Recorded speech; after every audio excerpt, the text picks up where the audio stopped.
खबर संभल से, जहां पर संभल के शाही जामा मस्जिद में आज से रंगाई पुताई का काम शुरू होने जा रहा है। इसके लिए दिल्ली और रुड़की से पेंटर्स बुलाए गए हैं।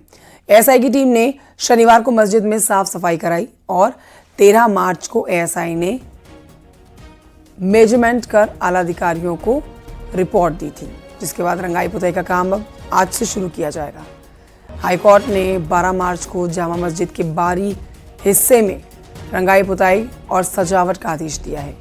साधु संत मस्जिद को भगवा रंग से रंगने की मांग कर रहे हैं।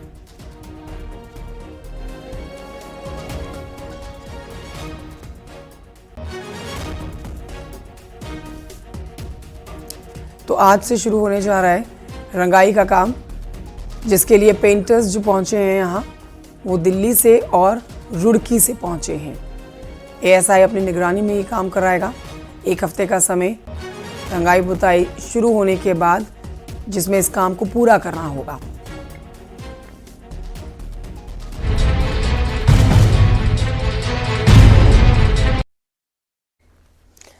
यूपी बीजेपी के जिलाध्यक्षों के नामों का ऐलान आज होगा।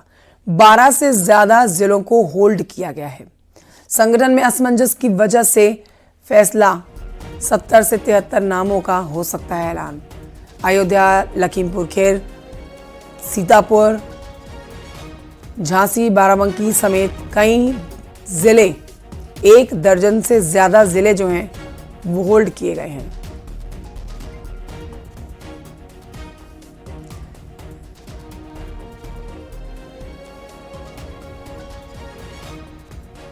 तो आज यूपी बीजेपी अपने नए जिलाध्यक्षों की घोषणा करने जा रही है। बीजेपी के लिए ये बहुत ही अहम दिन।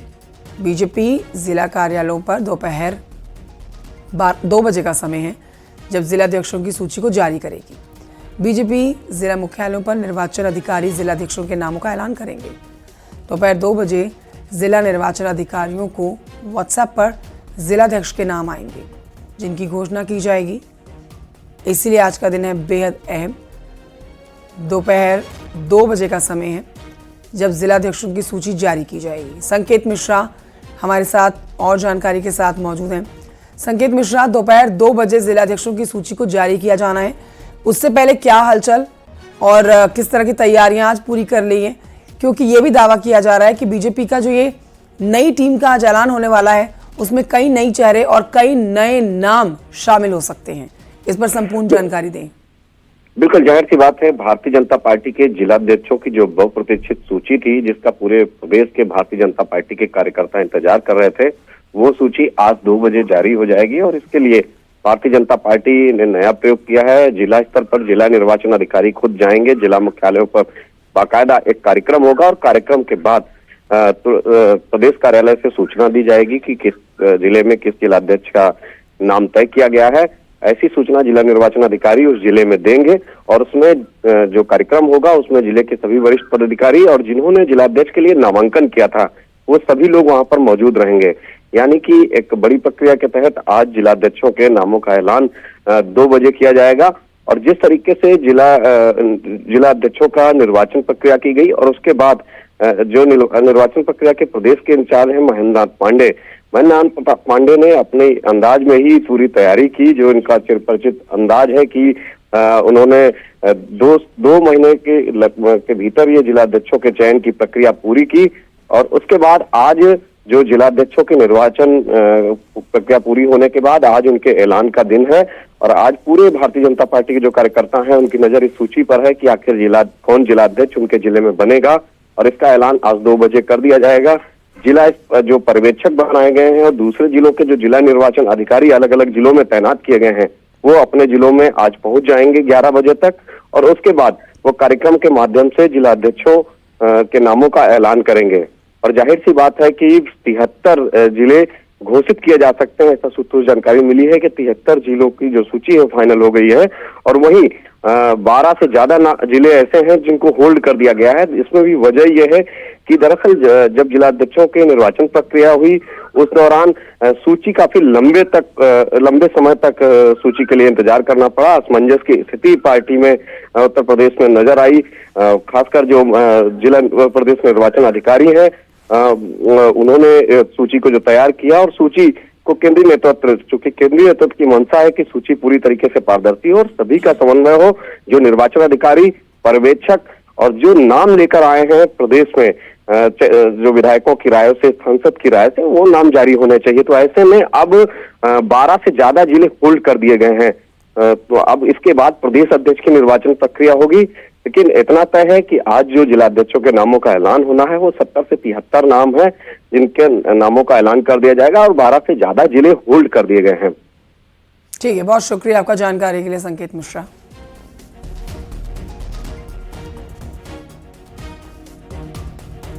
सीएम योगी आज सभी विभागों के प्रमुख सचिव और अपर मुख्य सचिवों के साथ बैठक करने जा रहे हैं।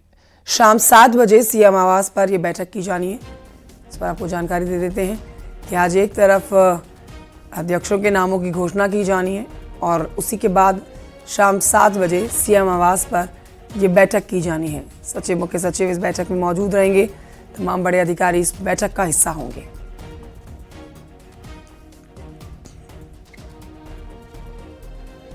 उधर लखनऊ से एक बड़ी खबर आ रही है, जहां पर साइबर ठगी करने वाले गिरोह का खुलासा किया गया है। युवाओं को म्यांमार भेजकर साइबर ठगी का मामला सामने आया है। 77,000 की सैलरी का झांसा देकर विदेश भेजने का आरोप है। पुलिस ने 2 शातिरों को गिरफ्तार किया है। मोहम्मद अहमद खान उर्फ भैया और जावेद इकबाल, ये इनके नाम है जिनको गिरफ्तार किया गया है। 10 मार्च को म्यांमार से लौटे सुल्तान सलाउद्दीन ने दर्ज कराई थी इनके खिलाफ शिकायत। पीड़ित के मुताबिक डेटा एंट्री ऑपरेटर की जॉब पर बैंकॉक भेजा गया था। करीब 5 लाख रुपए देने का आरोप और इनके ऊपर ठगी का आरोप कि इस शख्स ने 5 लाख रुपए इन्हें दिए और उसके बाद उसे बैंकॉक भेजा गया। म्यांमार के म्यावाड़ी में पीड़ितों को बंधक बनाकर साइबर ठगी कराने का ये आरोप है। गिरोह से जुड़े हुए अन्य आरोपी की तलाश की जा रही है। फिलहाल 2 लोग गिरफ्तार किए गए हैं। अब इन दोनों से पूछताछ कर रही है पुलिस।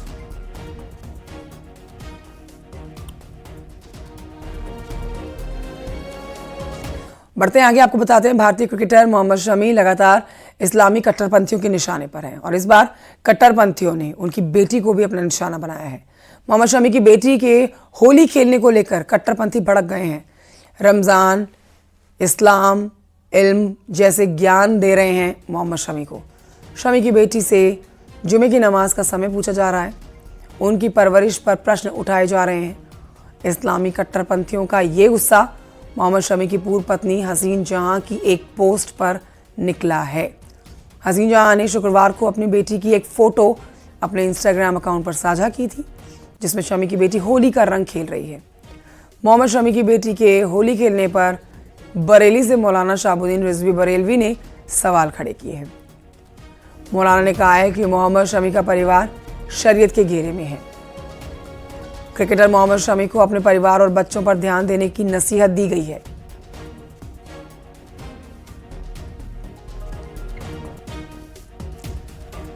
मोहम्मद शमी की बेटी के होली खेलने पर बरेली से मौलाना शहाबुद्दीन रिजवी बरेलवी ने सवाल खड़े किए। क्या कह रहे हैं मोहम्मद शमी पर और उनके परिवार पर, आपको सुनाएंगे मौलाना शहाबुद्दीन रिजवी का बयान। सुनिए। जैसा कि मुझे जानकारी मिली है कि मोहम्मद शमी साहब क्रिकेटर की बेटी होली खेल रही है, तो मैं मसले शरई आपको बताता हूं कि इसमें 2 कंडीशंस हैं। पहली कंडीशन ये है कि वो बच्ची है, नासमझ है, नाबालिग है। अगर उसको शरीयत के नुक्ता नज़र नहीं पता है तो उस पर कोई शरीयत हुक्म नहीं देती है। और अगर बालिग है और वो जानती है शरीयत के मिजाज को, शरीयत के हुक्म को, कि गैर मुस्लिमों के मजहबी शियार को मुसलमान अगर कोई अपनाता है तो फिर ये नाजायज काम होगा, नाजायज फेल होगा। ऐसे ही होली ये गैर मुस्लिमों का मजहबी शियार है और इस मजहबी शियार को कोई मुसलमान जानने के बावजूद भी अपनाता है तो फिर वो नाजायज होगा और उसका ये फेल शरीयत की गिरफ्त में आएगा। ये गुनाह का काम है। खबर आगरा से, जहां पर पुलिस ने एक बार फिर से इंसानियत की मिसाल पेश की है। पुलिस वालों ने बेहोश हालत में रोड पर पड़े एक आदमी को CPR देकर उसकी जान बचा ली। इसका वीडियो भी सामने आया है, सोशल मीडिया पर ये वीडियो वायरल हो रहा है। ये मामला सिकंदरा क्षेत्र के मंडी चौराहे का है। डायल 112 के सिपाही गश्त पर थे, तभी रास्ते में किनारे पर बेहोश गिरे एक आदमी पर उनकी नज़र पड़ी। ये देख पुलिस वाले ने तुरंत अपनी गाड़ी को रुकवाया और बेहोश पड़े आदमी के पास जाकर CPR देना शुरू कर दिया। कुछ देर के बाद उसे होश आया है। इलाज के लिए अस्पताल में भर्ती कराया गया है। अरे तू रखवाइयो।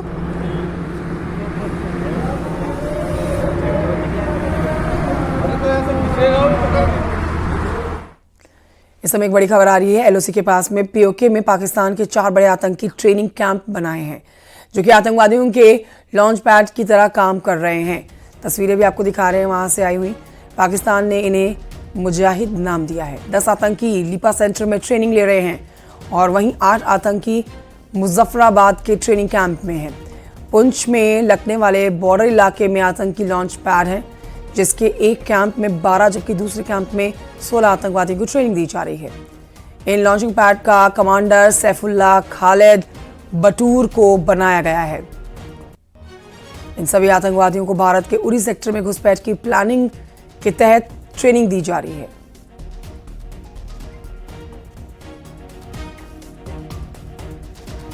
उधर लश्कर का दूसरा लॉन्चिंग पैड POK के कोटा बाजार इलाके में चल रहा है और इसे ताश राजी कैंप नाम दिया गया है, जहां पर ट्रेनिंग दी जा रही है। इस कैंप को लश्कर कमांडर अजमतुल्लाह खान कमांड कर रहा है। इस लॉन्चिंग पैड पर 15 से 20 मुजाहिदीन हैं। तीसरा लॉन्चिंग पैड हालन नॉर्थ में है, जिसे जैश ए मोहम्मद आतंकी संगठन कमांड कर रहा है और इस कैंप में फिलहाल 4 मुजाहिदीन हैं, जो कि लॉन्च पैड की देखभाल कर रहे हैं। इन्हीं जगहों पर आतंकवादियों को ट्रेंड करके ट्रेनिंग देकर घुसपैठ कराने की कोशिश है। न्यूज़ 18 के पास में इस कैंपस की एक्सक्लूसिव तस्वीरें लगी हैं, जो हम आप तक पहुंचा रहे हैं।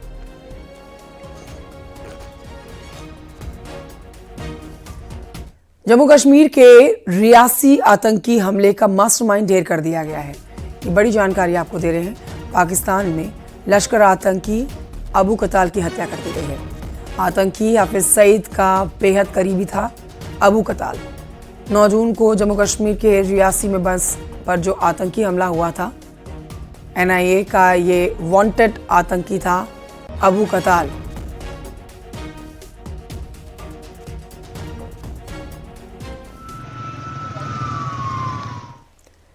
और आइए अब आपको पहाड़ों की जानकारी देते हैं, जहां पर इस समय मौसम ने करवट ले रखी है।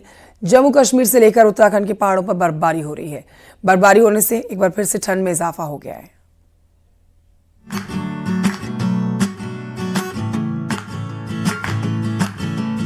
जम्मू कश्मीर की वादियों में एक बार फिर बर्फबारी से मौसम पूरी तरह से बदला हुआ दिख रहा है। गुलमर्ग, शोपिया, पुलवामा से लेकर कुलगांव तक बर्फबारी हुई है, जिससे राहत के साथ साथ आफत भी बढ़ गई है। गुलमर्ग से आई ये तस्वीरें देखिए, जहां बर्फ गिरने से सड़कों पर फिसलन बढ़ गई है, जिससे गाड़ियों को चलना मुश्किल हो गया है।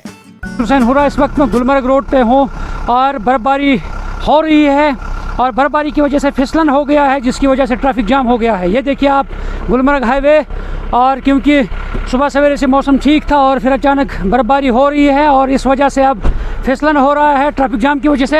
यहाँ पे एक ड्राइवर है, इनसे हम जानने की, जी बताएं कितना फिसलन हो रहा है, कितना मुश्किलात हो रहे हैं यहाँ पे बहुत ज़्यादा फिसलन है और मुश्किल भी हो रही है ड्राइवरी करने में। यहाँ पे मैं एक ही गुजारिश करता हूँ, नीचे टंगमर्ग जो वहाँ पे नाका दिया, नाके वालों से मैं एक ही गुजारिश करता हूँ, बिना चैन की गाड़ी यहाँ पे अलाउ मत करो, क्योंकि यहाँ पे जो बिना चैन की गाड़ी आपने सुबह छोड़ी है, उसी की वजह से यहाँ पे प्रॉब्लम हो गई, यहाँ पे उसी की वजह से जाम हो गया। उनको पता नहीं था सुबह सवेरे से इतनी बर्फबारी नहीं हो रही। हाँ, सुबह तो बारिश हो रही थी, अभी जस्ट यहाँ पे स्नोफॉल स्टार्ट हो गई, इसलिए इनकी वजह से यहाँ पे हमें बहुत प्रॉब्लम हो गई। ये देखो आगे पंजाब की 2 गाड़ियाँ फंसी हुई, इनकी वजह से अब हमें प्रॉब्लम हो रही है। बिल्कुल, यहाँ पे कुछ टूरिस्ट से आप एंजॉय कर रहे हैं ट्रैफिक जाम? हम बंगाल में है, वेस्ट बंगाल का है, खड़गपुर से आए हुए हैं, बहुत एंजॉय कर रहे हैं, बहुत अभी निकल चुके हैं, थोड़ा एंजॉय कर लेते हैं, रुके हैं तो एंजॉय कर लेते हैं। एंजॉय कर रहे हैं। आप देख सकते हैं यहाँ पे अब जो ड्राइवर्स है वो अब चेन लगा रहे हैं अपनी गाड़ियों के टायर में, क्योंकि बहुत फिसलन अब हो गया है और अब जो जम्मू कश्मीर पुलिस है टंगमर्ग में, उनको चैन के बगैर किसी गाड़ी को यहाँ जाने की इजाज़त नहीं देनी चाहिए। आप देख सकते हैं जिन गाड़ियों के साथ में चेन्स हैं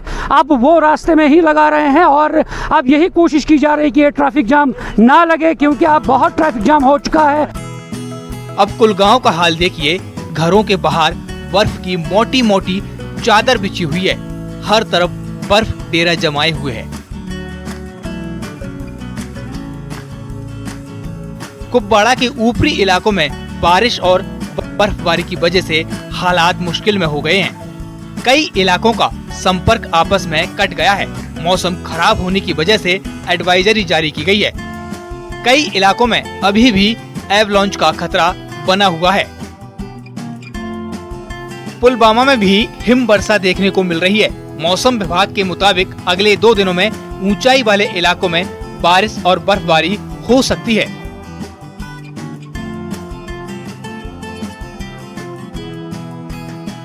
किश्तवाड़ के ऊपरी इलाकों में बर्फबारी हुई। किश्तवाड़ के ठंडर नाला में एवलांच आया। हालांकि गनीमत रही, कोई हताहत नहीं हुआ। वहीं उत्तराखंड के ऊंचाई वाले इलाकों में भी बर्फबारी हो रही है। ओली में बर्फबारी से मौसम बदल गया है। पहाड़ों में एक बार फिर से मौसम बदल गया है। बद्रीनाथ धाम से लेकर हेमकुंड साहिब, फूलों की घाटी और विश्व प्रसिद्ध पर्यटक स्थल औली में तो देर रात से बर्फबारी हो ही रही थी। अब ये बर्फ निचले इलाकों में भी पहुंच चुकी है। इस समय आप देखिए किस तरीके से इन निचले इलाकों में हल्की बर्फबारी शुरू हो चुकी है और जिस तरीके से मौसम विभाग ने 15 और 16 मार्च को पहाड़ों में बारिश और बर्फबारी का पूर्वानुमान जताया है, वो सही साबित होता हुआ नजर आ रहा है। और अब धीरे धीरे ये बर्फ निचले इलाकों में शुरू हो चुकी है। चमोली में इसी तरीके से लगातार मौसम बदल रहा है और बारिश और बर्फबारी हो रही है।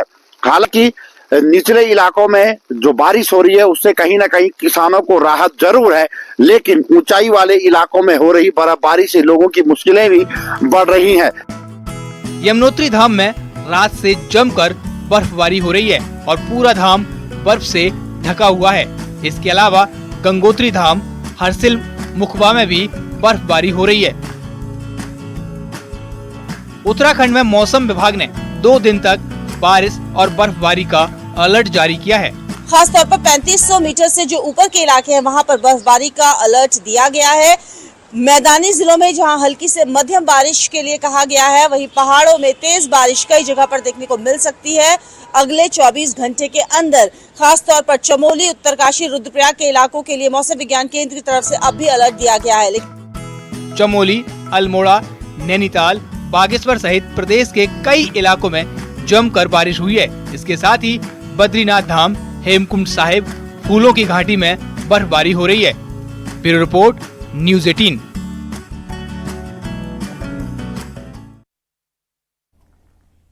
उधर बलिया में होली के दिन डीजे बजाने को लेकर आपसी विवाद के मामले में पुलिस ने कार्रवाई की है। आरोपियों को पुलिस गिरफ्तार कर चुकी है। गोली चलाने वाले 6 आरोपी हैं जिन्हें गिरफ्तार किया गया है। आरोपियों के खिलाफ मुकदमा दर्ज करके पुलिस ने इन 6 के 6 आरोपियों को जेल में डाल दिया है। पुलिस के मुताबिक होली के दिन डीजे बजाने को लेकर गांव के ही 2 पक्षों में विवाद हो गया था और विवाद इतना बढ़ गया कि दोनों पक्षों की तरफ से फायरिंग कर दी गई। पुलिस ने आरोपियों के पास से लाइसेंसी बंदूक, कारतूस बरामद किए हैं।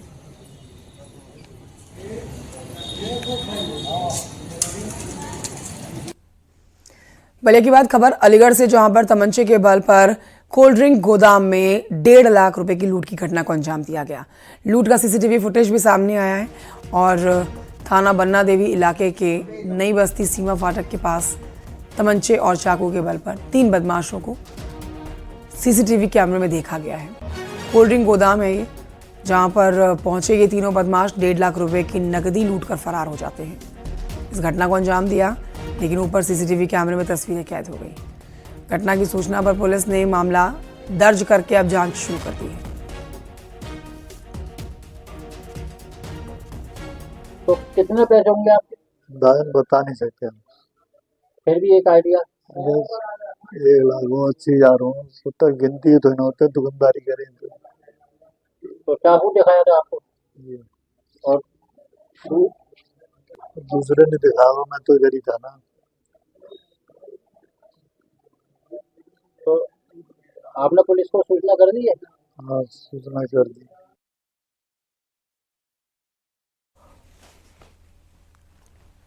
आगरा में ताजमहल के अंदर भगवान शिव की वेशभूषा में एक पर्यटक जा रहा था। अब पुलिस ने इसे रोक लिया। पर्यटक ने भगवान शिव का रूप धारण कर रखा था, हाथ में त्रिशूल और डमरू ले रखा था। टिकट खरीदा, फिर ताजमहल के अंदर जाने के लिए लाइन में लग गया और जब एएसआई और सीआईएसएफ ने उसके हाथ में डमरू त्रिशूल देखा तो उसे रोक दिया। पुलिस की नज़र भी इस शख्स पर पड़ी, पूछताछ की गई और फिर डमरू त्रिशूल जमा करवाकर ताजमहल के प्रवेश लेने दिया गया। ताजमहल के अंदर भगवान शिव के अवतार को देख पर्यटकों में उनके साथ फोटो खिंचवाने की होड़ लग गई। अब इस दौरान भगवान शिव के अवतार में पहुंचे पर्यटक ने कहा कि सनातन धर्म कभी झूठ नहीं बोलता। ताजमहल शिव जी का मंदिर है, ये जो महाले है, अभी नहीं तो बाद में सच जरूर सबके सामने आएगा।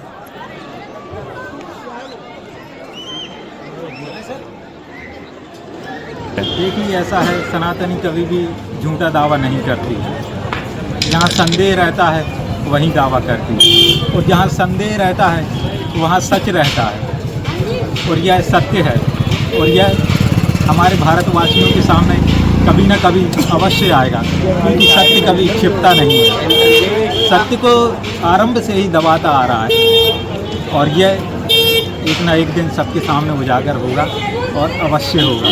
समय लगेगा किंतु उजागर अवश्य होगा। बढ़ते हैं आगे, आपको बताते हैं मंत्री जेपीएस राठौर ने ओवैसी और स्वामी प्रसाद मौर्य के बयान पर पलटवार किया। जेपीएस राठौर ने कहा है कि स्वामी प्रसाद मौर्य में औरंगजेब की आत्मा घुस गई है, तो वहीं ओवैसी को जवाब देते हुए उन्होंने कहा कि पाकिस्तान की बात करने वाले ओवैसी पाकिस्तान चले जाएं। स्वामी प्रसाद मौर्य के भीतर औरंगजेब बाबर की आत्मा घुस गई है और वो निकाले नहीं निकल रही है। कभी वो बाबर के पक्ष में बयान देते हैं और कभी वो औरंगजेब के पक्ष में बयान देते हैं, और इसीलिए राजनीति से इतना विचलित होते हुए आज किस हाल में पहुंच गए हैं, और उससे बुरा हाल उनका होने वाला है। अगर उनको सद्बुद्धि आ जाए तो मुझे लगता है कि वो बेहतर कंट्रीब्यूशन कर सकते हैं देश समाज के लिए। और भी कुछ कहा है उन्होंने कहा कि हम पाकिस्तान जाने वाले नहीं हैं।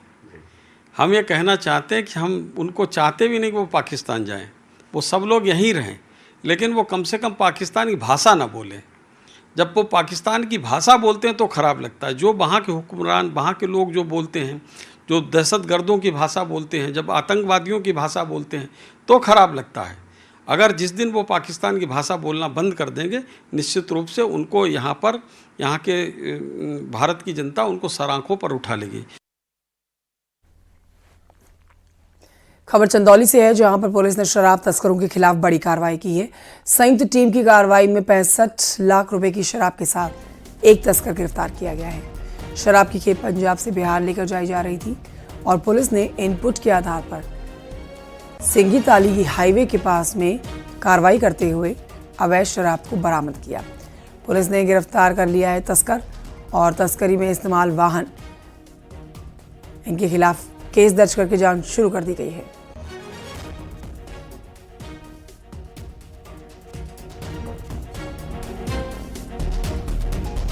अपराध जगत की 10 बड़ी खबरें देखिए क्राइम टॉप 10 में। पीलीभीत में न्यूरिया थाना क्षेत्र में कल हुई हत्या का पुलिस ने किया खुलासा। पुलिस ने हत्या के 3 आरोपियों को गिरफ्तार किया। रुड़की में सिंचाई विभाग के ऑफिस की सीढ़ियों पर कर्मचारी का शव फंदे से लटका मिला है। पुलिस मामले की जांच कर रही है। लखनऊ में इंटरस्टेट चोर गिरोह का खुलासा हुआ। पुलिस ने 7 आरोपियों को गिरफ्तार किया। फर्जी नंबर प्लेट आरसी परमिट बनाकर चोरी किया करते थे। प्रयागराज के बलुआ घाट चौराहे दुकान में चोरी की घटना सीसीटीवी कैमरे में रिकॉर्ड हो गई है। Delhi juice and shake corner में ये घटना हुई है। आईएसआई एजेंट रविंद्र के गिरफ्तार होने के मामले में पत्नी और पड़ोसियों का बयान आया सामने, कहा हनी ट्रैप में फंसाया गया है। मेरठ के परीक्षितगढ़ थाना क्षेत्र में क्लिनिक में घुसकर डॉक्टर पर हमला हुआ है। पुलिस ने 3 आरोपियों को गिरफ्तार किया है। बाराबंकी के दशरथपुर में एक कोल्ड स्टोरेज के मालिक और बेटे पर मजदूर को बेरहमी से पीटने का आरोप है। इलाज के दौरान मजदूर की मौत हो गई है। रुड़की में सिंचाई विभाग के ऑफिस की सीढ़ियों पर कर्मचारी का शव फंदे से लटका हुआ मिला है। पुलिस मामले की जांच कर रही है। लखनऊ में रेप के आरोपी का एनकाउंटर हुआ है। बदमाश के पैर में गोली लगी। 6 साल की बच्ची के साथ रेप का आरोप इस पर। और लखनऊ में साइबर ठगी करने वाले गिरोह का खुलासा हुआ। म्यांमार भेजकर साइबर ठगी का मामला है। पुलिस ने 2 शातिरों को पकड़ा है। इन्हीं खबरों के साथ वक्त एक छोटी सी ब्रेक का, कहीं मत जाइए, जल्द लौट रहे हैं। आप देख रहे हैं न्यूज़ 18 उत्तर प्रदेश उत्तराखंड।